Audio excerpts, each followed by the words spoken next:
جب حضرت ابراہیم علیہ السلام غار میں پیدا ہوئے تو ان کی ماں نے دل میں کہا، اے اللہ، میں بہت کمزور ہوں، میرے پاس کوئی طاقت نہیں، صرف تو ہی میرے بچے کا محافظ ہے۔ پیدائش کے فوراً بعد اللہ نے ماں کے دل میں یہ بات ڈالی کہ بچے کو غار میں ہی چھوڑ دو، کیونکہ اگر وہ اسے گھر لے جاتی تو نمرود کے سپاہی فوراً جان لیتے۔ ماں کا دل دکھتا تھا مگر اللہ پر یقین بہت مضبوط تھا۔ وہ آہستہ سے بچہ غار میں رکھ کر باہر آ گئیں اور اللہ نے ان کے لیے راستہ آسان کر دیا۔ جب بھی ماں غار سے باہر نکلتی ہیں، اللہ کی قدرت سے غار کے دروازے پر ایک گھنی بیل اگاتی تھی جو اندر دیکھنے نہیں دیتی تھی، جیسے غار بند ہو گیا ہو۔ نمرود کے سپاہی کئی بار وہاں سے گزرے مگر انہیں کچھ نظر نہ آیا۔ یہ اللہ کی پہلی حفاظت تھی۔ 2 دن بعد جب ماں دوبارہ غار میں آئیں تو انہوں نے عجیب منظر دیکھا۔ بچہ بھوکا نہیں لگ رہا تھا، اس کا چہرہ تازہ اور گلابی تھا جیسے وہ دودھ پی کر آیا ہو۔ روایتوں میں آتا ہے کہ اللہ نے بچے کے انگوٹھے سے ہی دودھ نکال دیا تھا۔ وہ اسی دودھ سے سیراب ہوتا رہا۔ غار میں ایک چھوٹا سا پرندہ بھی رہتا تھا جو روز دروازے پر آ کر بیٹھ جاتا تھا۔ جب پرندہ چہچہاتا تھا، ماں سمجھ جاتی تھی کہ بچہ ٹھیک ہے۔ کبھی کبھی غار کے اندر سے ہلکی سی خوشبو آتی تھی جیسے کوئی اللہ کا فرشتہ وہاں موجود ہو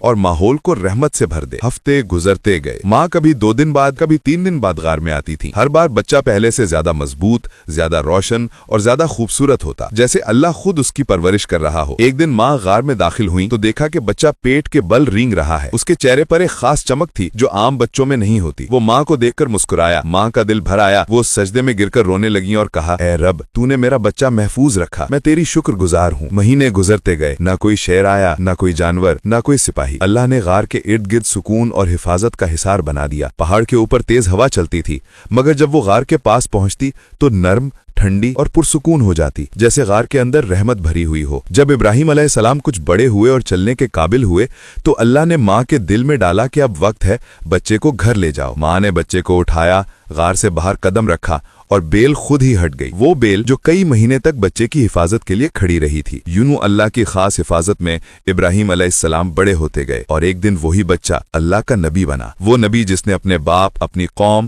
اور بادشاہ کو سچ دکھایا۔